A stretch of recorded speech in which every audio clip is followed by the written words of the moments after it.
वचन, सत्य वचन, अमर वचन, जीवित वचन, दिव्य वचन, सत्य वचन, अमर वचन, जीवित वचन। साई दा बामा बनी दा बामा बगरे सा निरे सा निरे सा निरे सा निरे सा। दिव्य वचन, सत्य वचन, अमर वचन, जीवित वचन, दिव्य वचन, दिव्य वचन।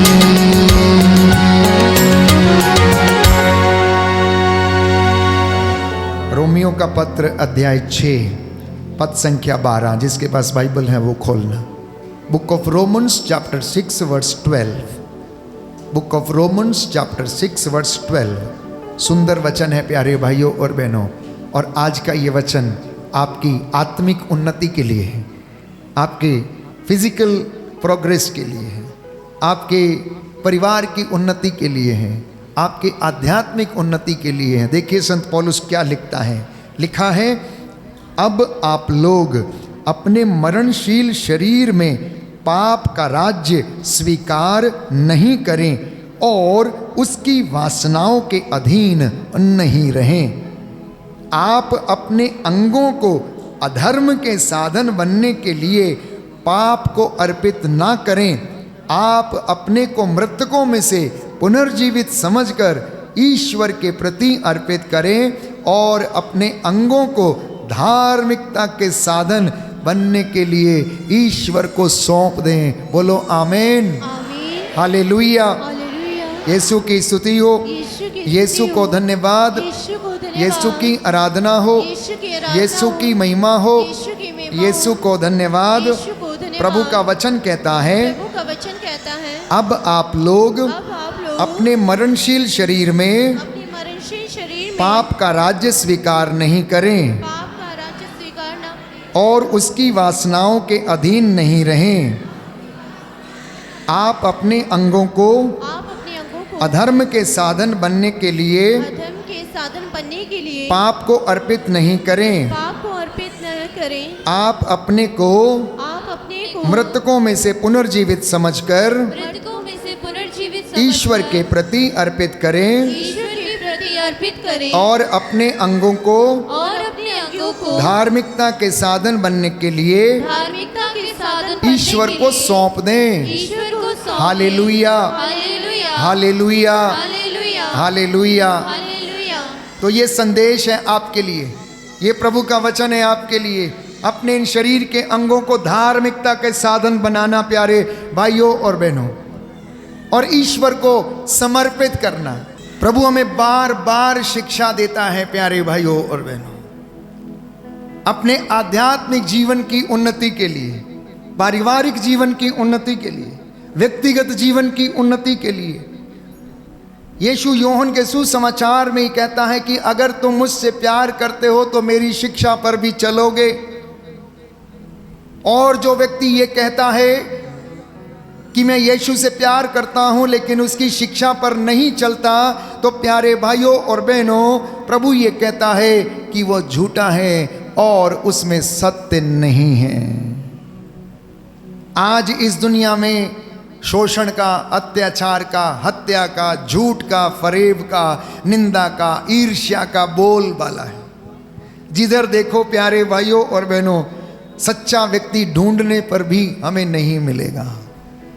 पवित्र बाइबल स्वयं इस बात को अंगीकार करती है और कहती है कि इस दुनिया में कोई भी अच्छा नहीं। संत पौलुस रोमियो को लिखते हुए कहता, सब ने पाप किया और सब ईश्वर की महिमा से वंचित हैं। और इसी संदर्भ में संत पौलुस समझाता है कि आप लोग अपने इन शरीर के अंगों को धार्मिकता के साधन बनाने के लिए ईश्वर के हाथों में सौंप दीजिए। वो आपका मार्गदर्शन करेगा, वो सत्य आपकी अगुवाई करेगा प्यारे भाइयों और बहनों, और वो आपको रास्ता दिखाएगा कि किस तरीके से ईश्वर की सेवा करने के लिए आपको और मुझे आगे बढ़ना चाहिए। तो धार्मिकता के अधीन रहने का मतलब क्या है? अगले वचन में यदि पढ़ेंगे पद संख्या 15 में, अध्याय 6 पद संख्या 15 में, तो वहां पर लिखा है, पहले 14 में पढ़ते हैं, उसके बाद 15 पढ़ेंगे। आप लोगों पर पाप का कोई अधिकार नहीं रहेगा। अब आप संहिता के नहीं बल्कि अनुग्रह के अधीन हैं। Hallelujah, hallelujah, hallelujah. हालेलुया। प्रभु का वचन कहता है, प्रभु का वचन कहता है, आप लोगों पर पाप का कोई अधिकार नहीं रहेगा। पाप का कोई अधिकार नहीं रहेगा। अब आप संहिता के नहीं संहिता के बल्कि नहीं अनुग्रह के अधीन हैं। बल्कि अनुग्रह के अधीन हालेलुया, हालेलुया, हालेलुया। हालेलुया। इसका अर्थ समझ रहे हैं कि अगर कोई व्यक्ति प्रभु के अनुग्रह के अधीन रहता है, उसके अभिषेक के अधीन रहता है, तो उस पर पाप का वश नहीं चलता। याद करिए, पुरानी व्यवस्था में हम पढ़ते हैं अय्यूब को प्यारे भाइयों और बहनों, परमेश्वर ने अभिषेक दिया था क्योंकि वो धर्मी व्यक्ति था। तो शैतान उसको चाह कर भी क्या नहीं कर पाया, उसको हाथ नहीं उठा पाता था, उसकी ओर देख नहीं पाता था। तो एक दिन जब सभा हो रही थी स्वर्ग में, तो वहाँ पर इब्लीस भी पहुँच गया प्यारे भाइयों और बहनों।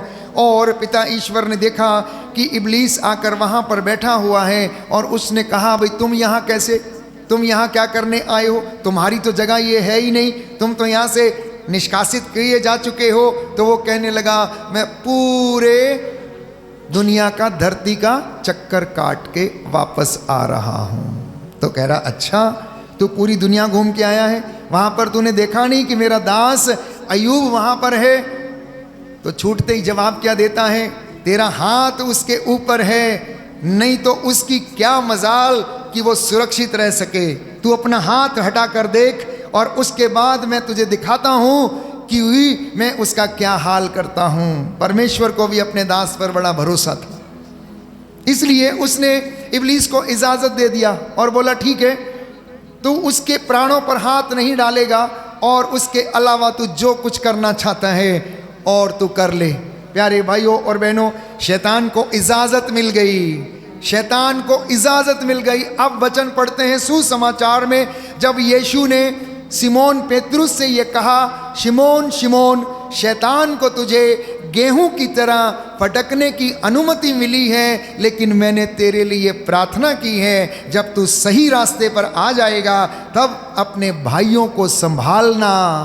तो शैतान को अनुमति मिली अय्यूब को गेहूं की तरह ओसाने की, उसके शरीर पर फोड़े, उसके बच्चे मर गए, उसके गधे घोड़े ऊंट सब मर गए, सब कुछ लूट लिया गया। शैतान ने उसे इधर से उधर, जैसे एक खिलाड़ी मैदान में फुटबॉल को टॉस करता है, वैसे ही अय्यूब को भी उसने टॉस करना शुरू किया। प्यारे भाइयों और बहनों, तो यीशु मसीह ने ये वचन शिमोन के लिए इस्तेमाल किया और कहा, शिमोन शैतान को तुझे गेहूं की तरह फटकने की अनुमति मिली है। हो सकता है कि वो आप लोगों में से किसी को भरमा ले, जब आप कहीं पर अच्छी चीज़ देखें, पैसा देखें, या वहाँ से कोई चीज़ उठा लें, चोरी कर लें, चादर उठा लें, किसी का तौलिया उठा लें, किसी की बकरी चुरा लें, किसी की भैंस चुरा लें, या वहाँ पर आपको प्रलोभन आ जाए, तो शैतान इस तरीके से मन को क्या प्रलोभन देता, बहकाता और गेहूं की तरह हमें फटकने लगता है और प्रलोभन में डालने की कोशिश करता है। इसलिए यीशु कहता है यूहन्ना के सुसमाचार अध्याय 10 पद संख्या 10 और उससे आगे कि शैतान मारने, चुराने और नष्ट करने के लिए आया, लेकिन मैं इसलिए आया हूँ कि तुम्हें जीवन मिले, थोड़ा बहुत जीवन नहीं, केवल आज के लिए जीवन नहीं, परंतु परिपूर्ण जीवन। आज इंसान सोचता है आज बहुत अच्छा हो गया, आज लॉटरी लग गई तो जिंदगी बसर हो जाएगी, जिंदगी कट जाएगी। लेकिन प्यारे भाइयों और बहनों, प्रभु कहता है इन सारी चीज़ों को जिसे आप इस धरती पर देखते हो, इसकी एक मियाद है, इसकी मियाद है। जो चीज़ें बनाई गई हैं, जो मनुष्य के द्वारा बनाई गई हैं, रचित की गई हैं, जो मटीरियलिस्टिक चीज़ें हैं, उसकी एक मियाद है। आप अगर आप साइंस के स्टूडेंट हैं, अगर आप गूगल आउट करेंगे तो हर चीज़ का जो समय है वो निर्धारित है। बाइबल हमें बाइबल हमें ऐसी महान चीज़ों के विषय में बताती। उदाहरण के लिए ये पूरी गैलेक्सी में जो ग्रह हैं, नक्षत्र हैं, इनके भी प्यारे भाइयों और बहनों एक टाइम लिमिट है। और बाइबल कहती है वो समय आएगा जब नक्षत्र क्या पड़ जाएगा, रोशनी उसकी कम पड़ जाएगी। सूरज चंद्रमा जो होंगे वो कम पड़ जाएंगे। अगर आप गूगल आउट करेंगे तो सूर्य की लाइफ देखेंगे तो सूर्य के विषय में लिखा गया है कि हर सदी, हर साल, हर चीज़ें उसकी लाइट जो है वो घटती रहती है, घटती रहती है, घटती रहती है, धीरे धीरे धीरे धीरे धीरे धीरे। इतना ही नहीं, पानी के लिए त्राही त्राही मची हुई है।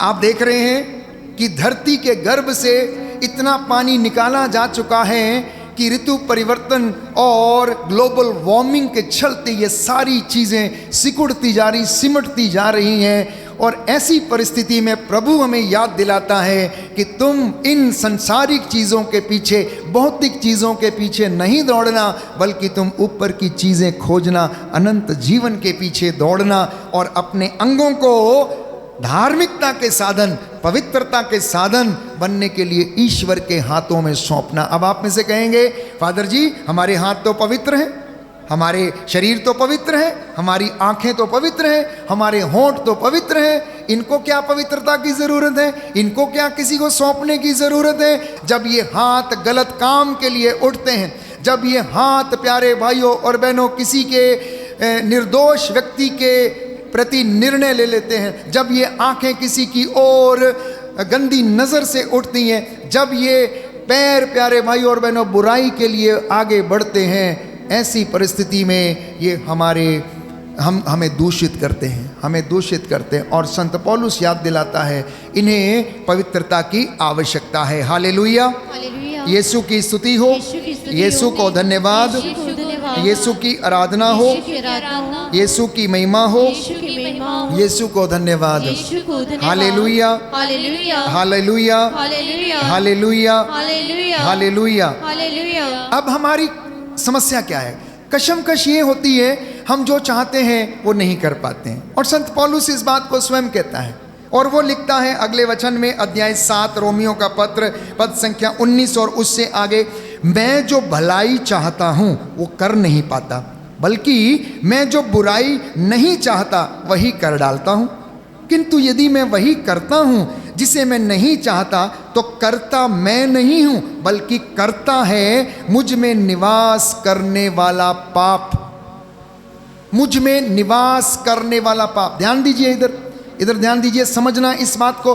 कभी कभी इंसान समझ नहीं पाता कि मुझसे गलती क्यों होती है।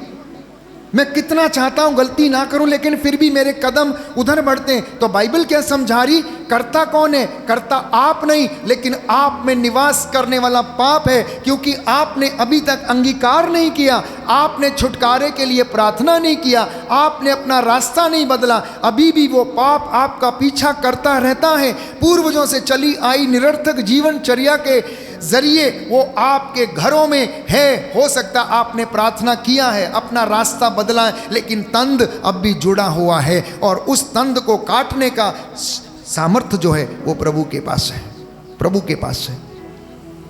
उसको समाप्त करने का सामर्थ्य प्यारे भाइयों और बहनों प्रभु के पास है। आगे लिखता है, इस प्रकार मेरा अनुभव यह है कि जब मैं भलाई की इच्छा करता हूं तो बुराई ही कर पाता हूं।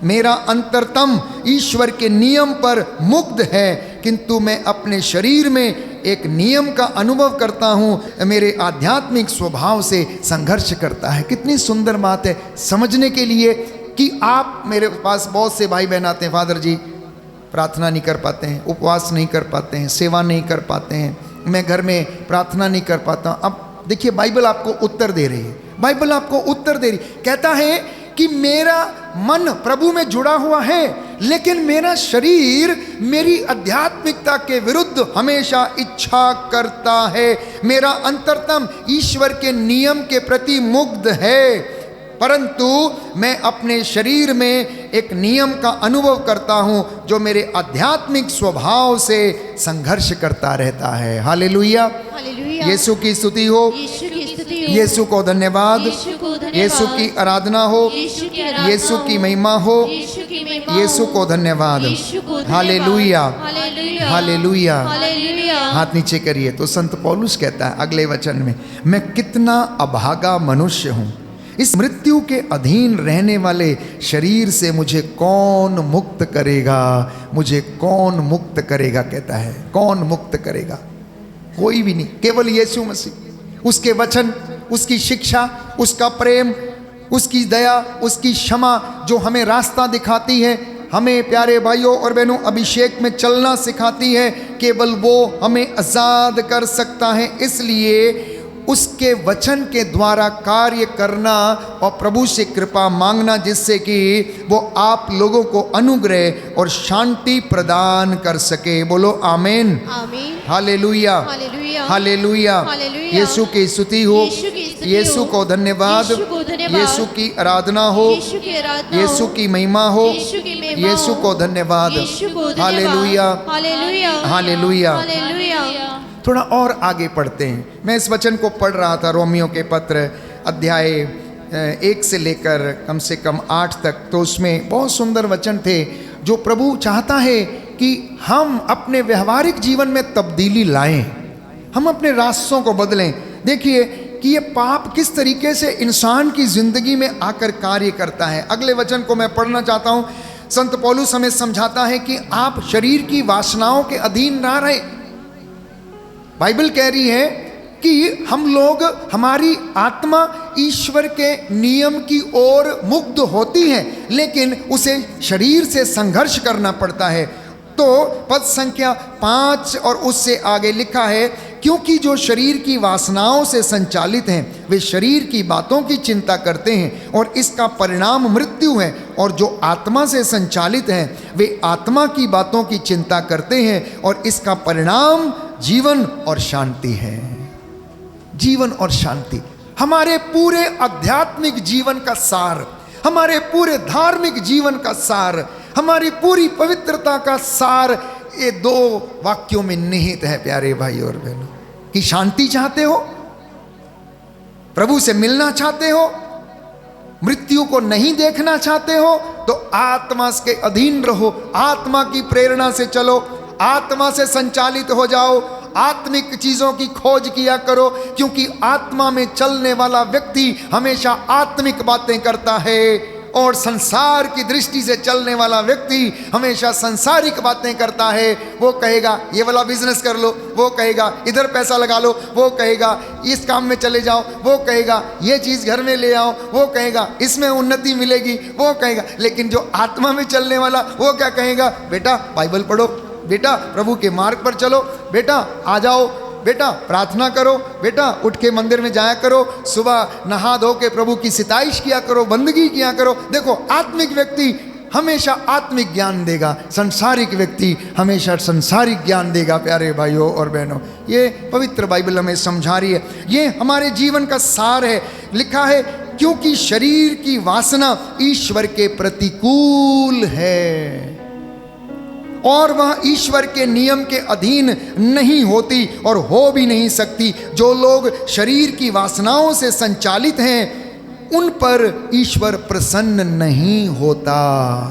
चाहे वो दुनिया का कोई भी व्यक्ति हो, चाहे वो मसीह हो, गैर मसीह हो, यहूदी हो, यूनानी हो, कोई भी व्यक्ति किसी भी जगह पर क्यों ना हो, अगर कोई व्यक्ति उस परम आत्मा ईश्वर से दूर रहता, उसके अनुसार जीवन नहीं बिताता, आत्मा के अधीन नहीं रहता, तो बाइबल कहती परमेश्वर उससे प्रसन्न नहीं होता और वह आत्मिक फलों से वंचित रहता है। लिखा है यदि ईश्वर का आत्मा सचमुच आप लोगों में निवास करता है तो आप शरीर की वासना से नहीं बल्कि आत्मा से संचालित हैं। जिस मनुष्य में मसीह का आत्मा निवास नहीं करता वो मसीह का नहीं है। यदि मसीह आप में निवास करते हैं तो पाप के फलस्वरूप शरीर भले ही मर जाए किंतु पाप मुक्ति के फलस्वरूप आत्मा को जीवन प्राप्त होगा। और है कहता है अगर आप मसीह में हो और मान लीजिए कि आपने कोई पाप किया और आपका शरीर पाप में मर गया, लेकिन यदि आप मसीह में हैं तो आपकी आत्मा को जीवन मिलेगा, क्योंकि उसे पाप क्षमा का अधिकार है। तो जब हम इन वचनों को सुनते हैं प्यारे भाइयों और बहनों, तो ये वचन हमें आत्मिक उन्नति के लिए हौसला देते हैं। लिखा है, जिसने ईसा को मृतकों में से जिलाया। यदि उसका आत्मा आप लोगों में निवास करता है, तो जिसने ईसा मसीह को मृतकों में से जिलाया, वह अपने आत्मा द्वारा जो आप में निवास करता है, आपके नश्वर शरीरों को भी जीवन प्रदान करेगा। बोलो आमेन। आमीन। दाहिना हाथ उठाकर अंगीकार करेंगे। हालेलुया। हालेलुया। प्रभु का वचन कहता है, प्रभु का वचन कहता है, जिसने ईसा मसीह को जिसने ईसा मसीह मृतकों में से जिलाया, मृतकों में से जिलाया, वह अपने आत्मा द्वारा वह अपने आत्मा द्वारा जो आप में निवास करता है, जो आप में निवास करता है, आपके नश्वर शरीरों को भी आपके नश्वर शरीरों जीवन को भी प्रदान करेगा। जीवन प्रदान करेगा। Hallelujah, hallelujah. Hallelujah, hallelujah. Hallelujah. Hallelujah. तो इसलिए आज का जो संदेश है वो बहुत महत्वपूर्ण है। प्रभु चाहता है कि हमारे व्यवहारिक जीवन में तब्दीली आए, नैतिक जीवन में तब्दीली आए, हमारी रोज़मर्रा की ज़िंदगी सुधरे, हमारी रोज़मर्रा की ज़िंदगी में जो बातें हैं, हमारी जो बोल चाल की जो भाषा है, उसमें अश्लील बातों का प्रयोग ना हो, गाली गलौज का प्रयोग ना हो। हम संसार की आत्मा में ना रहें, बल्कि ईश्वर की आत्मा से चलें। आपकी जुबान के अधीन आशीर्वाद और अभिशाप दोनों निहित हैं। अब आप सोचिए कि आप कौन सी भाषा का इस्तेमाल करते हैं, कैसे वचनों का इस्तेमाल करते हैं। अगला वचन हमें समझाता है, प्यारे भाइयों, शरीर की वासनाओं का हम पर कोई अधिकार नहीं, हम उसके अधीन रहकर जीवन ना बिताएं। यदि आप शरीर की वासनाओं के अधीन रहकर जीवन बिताएंगे तो आप अवश्य मर जाएंगे। लेकिन यदि आप आत्मा की प्रेरणा में शरीर की वासनाओं का दमन करेंगे तो आपको जीवन प्राप्त होगा। जो लोग ईश्वर के आत्मा से संचालित हैं वे सब ईश्वर के पुत्र हैं। और आप लोगों को दासों का मनोभाव नहीं मिला, बल्कि आप लोगों को दत्तक पुत्रों का, गोद लिए हुए पुत्रों का वरदान प्रदान किया गया है, मनोभाव मिला है। इसलिए हम कह सकते हैं, अब्बा हे पिता। आत्मा स्वयं हमें आश्वासन देता है कि हम सचमुच ईश्वर की संतान हैं। बोलो आमीन। आमीन। हालेलुया। हालेलुया। मैं विश्वास करता हूँ, मैं विश्वास करती हे हूँ, प्रभु यीशु, हे प्रभु यीशु, मुझे आपका पुत्र होने का पुत्र होने का वरदान मिला है। वरदान मिला है। हे पिता ईश्वर, हे पिता ईश्वर, आपने मुझे दासों का मनोभाव नहीं दिया, दासों का मनोभाव नहीं बल्कि दिया, गोद लिए हुए पुत्रों का बल्कि गोद लिए हुए पुत्रों मनोभाव प्रदान किया है। का मनोभाव प्रदान किया हे है। प्रभु यीशु, हे प्रभु यीशु, आज इन वचनों के द्वारा आज इन वचनों के द्वारा मेरे जीवन में मेरे जीवन शांति में आ जाए, शांति आ जाए, चंगाई आ जाए। चंगाई आ जाए। Hallelujah, hallelujah, hallelujah. Hallelujah. Yeshu की स्तुति हो, यीशु की स्तुति यीशु हो, को धन्यवाद, यीशु को धन्यवाद, यीशु की आराधना हो, यीशु की आराधना यीशु हो, की महिमा हो, यीशु की महिमा हो, यीशु को धन्यवाद। यीशु को धन्यवाद। Hallelujah, hallelujah, hallelujah. हालेलुया। इसी संदर्भ में एक वचन और मैं आपके साथ साझा करना चाहता हूँ। कुरिन्थियों का पहला पत्र अध्याय 2 पद संख्या 11 से पढ़ेंगे। कुरिन्थियों का पहला पत्र अध्याय 2 10 से पढ़ेंगे। 10 से पढ़ेंगे। लिखा है, ईश्वर ने अपने आत्मा के द्वारा हम पर वही प्रकट किया, क्योंकि आत्मा सब कुछ की ईश्वर के रहस्य की भी ठाह लेता है। जिस आत्मा की हम बात कर रहे हैं, देखिए कितना सामर्थी आत्मा है। पवित्र तृत्व का वो व्यक्ति है, वह ईश्वर के हृदय के रहस्य को भी जानता है कि उसमें कौन सा रहस्य छिपा हुआ। इसलिए बाइबल कहती है कि आत्मा ईश्वर के रहस्य की भी थाह लेता है। इसलिए मनुष्य के निजी आत्मा के अतिरिक्त कौन किसी का अंतरतम जानता है? इसी तरह ईश्वर के आत्मा के अतिरिक्त कोई ईश्वर का अंतरतम नहीं जानता। हमें संसार का नहीं बल्कि ईश्वर का आत्मा मिला है, जिससे हम ईश्वर के वरदानों को पहचान सकें। हम में से बहुत से लोग वरदानों को पहचान नहीं पाते। जानते हैं क्यों? क्योंकि हम में आत्मा का वास नहीं है, हम में आत्मा का वास नहीं है। कई बार हम अपने गिफ्ट्स को पहचान नहीं पाते कि मुझ में क्या गिफ्ट है, प्रभु ने मुझे कौन सा वरदान दिया है। लेकिन पवित्र बाइबल हमें यहां पर समझाती है कि हम उन वरदानों को पहचाने जिसे परमेश्वर ने मुझे और आपको दिया है। हम इन वरदानों की व्याख्या करते समय मानवीय प्रज्ञा के शब्दों का नहीं, बल्कि आत्मा द्वारा प्रदत्त शब्दों का प्रयोग करते हैं। इस प्रकार हम आध्यात्मिक शब्दावली में आध्यात्मिक तथ्यों की विवेचना करते हैं। सुंदर बात है, अगर कोई व्यक्ति आत्मा से परिपूर्ण है तो वो आत्मिक रूप से उसकी व्याख्या करेगा।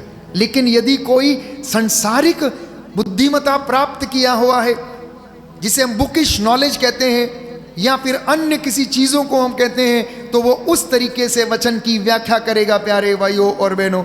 लेकिन बाइबल यहाँ समझाती है कि ईश्वर ने हमें वो आत्मा प्रदान किया है जो हमारी सहायता करता है, ताकि हम अपने वरदानों को पहचान सकें। Hallelujah, hallelujah. यीशु की स्तुति हो, यीशु की स्तुति यीशु हो, को धन्यवाद, यीशु को धन्यवाद, यीशु की आराधना हो, यीशु की आराधना यीशु हो, की महिमा हो, यीशु की महिमा यीशु हो, को धन्यवाद। यीशु को धन्यवाद। Hallelujah, hallelujah, hallelujah. हालेलुया। तो एक सवाल मैं पूछना चाहता हूँ प्रभु की ओर से आत्मा की अगुवाई में, क्या आप आत्मिक उन्नति करना चाहते हैं? क्या आप आत्मिक उन्नति करना चाहते हैं? क्या आप शारीरिक उन्नति करना चाहते हैं? क्या आप पारिवारिक उन्नति करना चाहते हैं?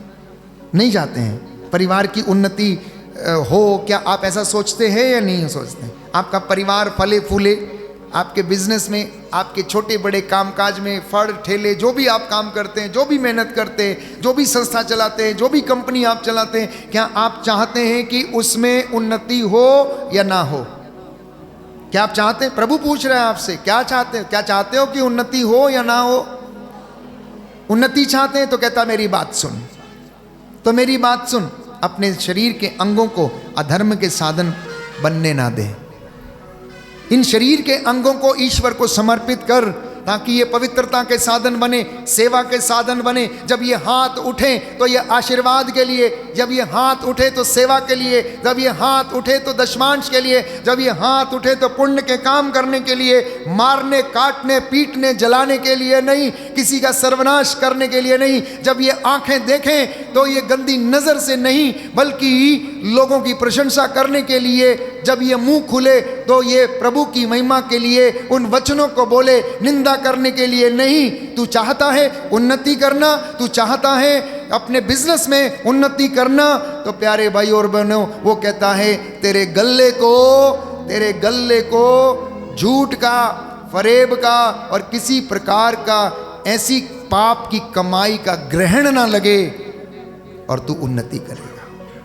हो सकता है लोगों की दृष्टि में ना कर पाए तू, लेकिन मेरी दृष्टि में तू अव्वल ठहरेगा। कहता है मेरी दृष्टि में अव्वल ठहरेगा।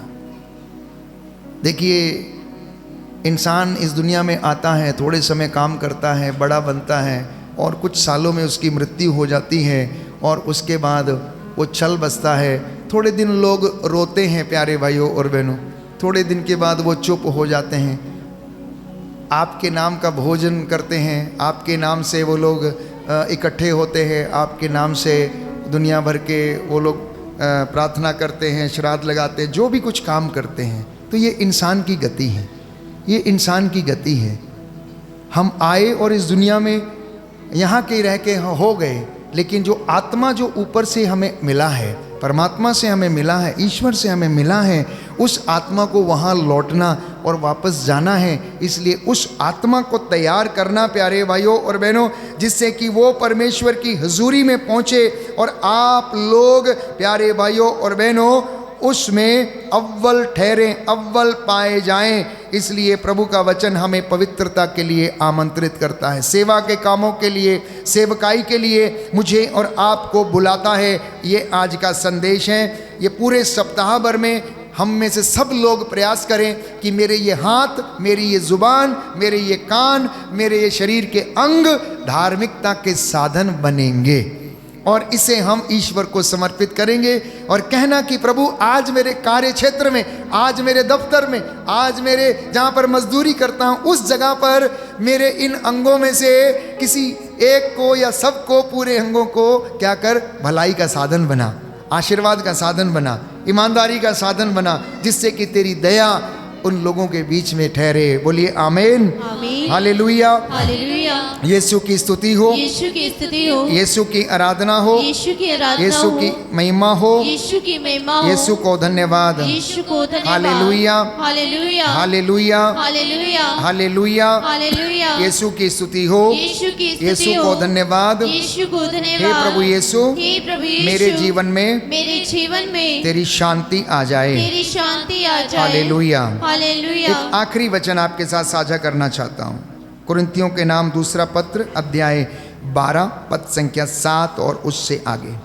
जब हम अपने आप को प्रभु को सौंप देते हैं, समर्पित कर देते हैं, तो प्यारे भाई और बहनों हमारी ज़िंदगी में क्या होता है। लिखता है संत पौलुस, मुझ पर बहुत सी असाधारण बातों का रहस्य प्रकट किया गया है। मैं इस पर घमंड न करूं, इसलिए मेरे शरीर में एक कांटा चुभा दिया गया है। मुझे शैतान का दूत मिला ताकि वह मुझे घूंसे मारता रहे और मैं घमंड न करूं।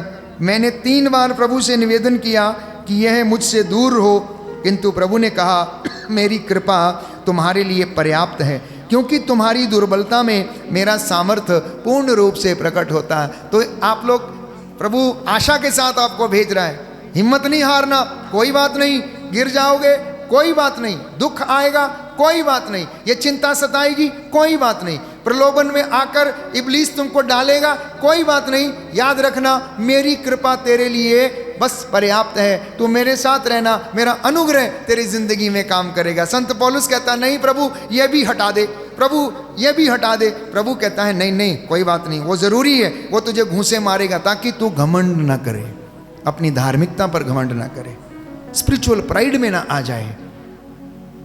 बस तू अपना काम कर और मेरा मसा, मेरा अनुग्रह तेरे साथ साथ चलेगा। किंतु कहता है देखो, किंतु प्रभु ने कहा मेरी कृपा तुम्हारे लिए पर्याप्त है, क्योंकि तुम्हारी दुर्बलता में मेरा सामर्थ्य पूर्ण रूप से प्रकट हो जाता है, हो जाता है।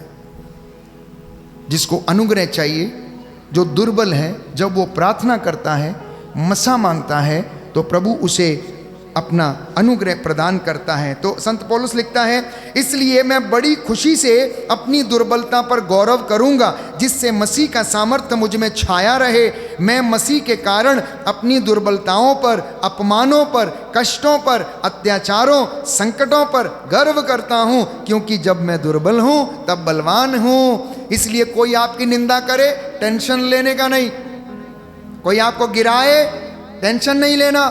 संत पौलुस कहता मसीह के नाम पर इसको सहन करना, कहता है मसीह के नाम पर इसको सहन करना। कोई अत्याचार करे, आप पर संकट आए, तो संत पौलुस कहता मैं ऐसी परिस्थितियों पर गर्व करता हूं, क्योंकि मसीह के नाम पर ये सब मुझे सहन करने का मौका मिला है। मसीह के नाम पर ये एक एक कोड़े के बराबर है, ये एक एक कोड़े के बराबर है। जब हम मसीह के नाम पर कुछ ऐसी विषम परिस्थितियों का सामना करते हैं, तो प्यारे भाइयों और बहनों, ये प्रभु के कोड़ों से कम नहीं है। इसलिए संत पौलुस कहता है मैं अपनी दुर्बलता पर गर्व करता हूं, क्योंकि जब मैं दुर्बल हूं तभी मैं बलवान हूं और ईश्वर का सामर्थ्य पूर्ण रूप से मेरी जिंदगी में प्रकट होता है।